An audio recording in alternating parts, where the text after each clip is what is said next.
नमस्कार दोस्तों, एक सवाल पूछूं? क्या आपने कभी किसी को मंदिर में बड़े जोर शोर से पूजा करते देखा है, लेकिन बाहर निकलते ही वो किसी से लड़ने लगा, किसी को धोखा देने लगा? और दूसरी तरफ कोई शायद रोज मंदिर ना जाए, बड़े रिचुअल्स ना करे, लेकिन उसका दिल साफ हो, नियत सच्ची हो। तो असली भक्ति किसकी है? कृष्ण ने इस अध्याय में अर्जुन को एक ऐसी बात बताई जिसे उन्होंने खुद सबसे गोपनीय ज्ञान कहा। और ये बात आज भी हर उस इंसान के लिए ज़रूरी है जो दिखावे और असलियत में फ़र्क करना चाहता है। आज हम बात करेंगे गीता के 9वें अध्याय की, राज विद्या योग, यानी सबसे गोपनीय और सबसे बड़ा ज्ञान। दोस्तों, कृष्ण ने इस अध्याय की शुरुआत में कहा, अर्जुन, मैं तुझे सबसे गोपनीय ज्ञान दूंगा, क्योंकि तू मुझ पर विश्वास करता है और तू द्वेष नहीं रखता। ये लाइन बहुत खास है। कृष्ण कह रहे हैं, गहरा ज्ञान हर किसी को नहीं दिया जा सकता, सिर्फ उसे दिया जा सकता है जो खुले दिल से सुनने को तैयार हो, जिसके मन में जलन या नफरत ना हो। फिर कृष्ण ने एक बहुत दुखद सच कहा, बहुत से इंसान मुझे ठीक से नहीं पहचान पाते। वो सोचते हैं कि मैं किसी एक रूप में बंधा हूँ, जबकि मैं हर जगह हूँ, हर किसी में हूँ। मतलब लोग ईश्वर को एक छोटे डिब्बे में बंद कर लेते हैं, सिर्फ मंदिर तक, सिर्फ एक मूर्ति तक, सिर्फ कुछ रिचुअल्स तक, और इस वजह से वो असली सच को मिस कर देते हैं। फिर कृष्ण ने भक्ति का असली तरीका बताया। जो पत्ता, फूल, फल या पानी भी प्रेम से मुझे अर्पण करता है, मैं उसे स्वीकार करता हूँ। सोचिए दोस्तों, कृष्ण ने सोना नहीं मांगा, बड़े बड़े यज्ञ नहीं मांगे। उन्होंने कहा, एक पत्ता भी काफ़ी है, अगर वो सच्चे प्रेम से दिया जाए। फिर कृष्ण ने एक बहुत प्रैक्टिकल बात कही, जो भी तू करता है, जो भी तू खाता है, जो भी तू दान करता है, जो भी तू तपस्या करता है, वो सब मुझे अर्पण कर। इस तरह तू कर्मों के बंधन से मुक्त हो जाएगा।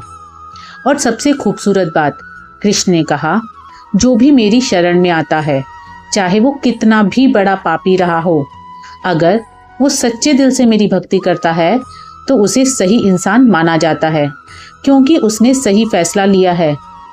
इसका मतलब अतीत कैसा भी रहा हो, अगर आज इंसान सच्चे दिल से सही रास्ते पर आने की कोशिश कर रहा है तो वो स्वीकार किया जाता है। दोस्तों, अब इस अध्याय को आज की जिंदगी से जोड़ते हैं। पहला उदाहरण, दिखावे की भक्ति या सच्ची भक्ति। आज सोशल मीडिया के ज़माने में बहुत लोग अपनी पूजा, अपने व्रत, अपने अच्छे काम, सब कुछ फ़ोटो खींचकर दिखाते हैं। ये गलत नहीं है, लेकिन गीता हमें एक सवाल देती है, क्या मैं ये काम दिल से कर रहा हूँ या सिर्फ दिखाने के लिए? कृष्ण ने कहा, एक पत्ता भी काफ़ी है अगर प्रेम सच्चा हो। मतलब साइज नहीं, बल्कि नियत मैटर करती है। दूसरा उदाहरण, हर काम को अर्पण करना। कृष्ण ने कहा, जो भी करो मुझे अर्पण करो। आज के ज़माने में इसका मतलब क्या है? मतलब है अपने काम को सिर्फ मेरा फ़ायदा की नज़र से मत देखो, उसे एक बड़े मकसद से जोड़ो। एक डॉक्टर है जो मरीज को सिर्फ पैसे के लिए नहीं बल्कि सेवा के भाव से देखता है।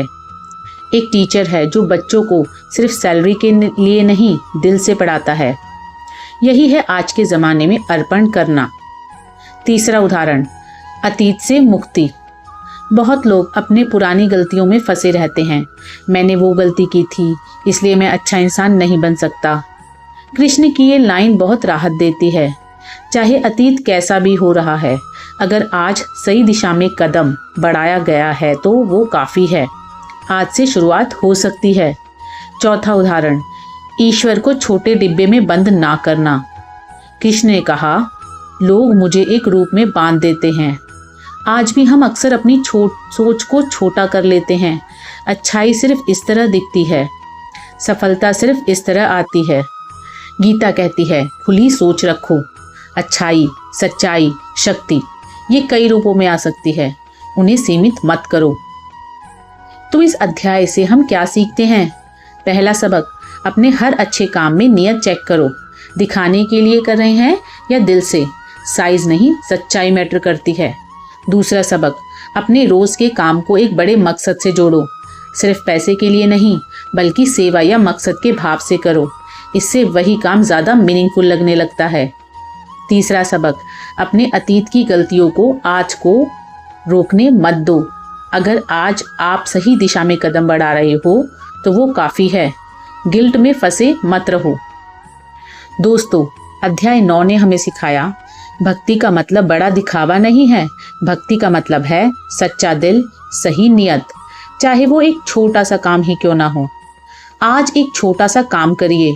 कोई भी एक काम जो आप रोज करते हैं उसे आज पूरे दिल से, सही नियत से करिए और देखिए कैसा महसूस होता है। अगर ये वीडियो अच्छा लगा तो प्लीज़ कमेंट में लिखिए, आज से नियत पर ध्यान दूंगा, दिखावे पर नहीं। अगले अध्याय में हम बात करेंगे अध्याय 10, विभूति योग, यानी हर चीज़ में ईश्वर को कैसे देखें। सब्सक्राइब करें और बेल आइकन दबाएं। मिलते हैं अगली वीडियो में। जय श्री कृष्ण।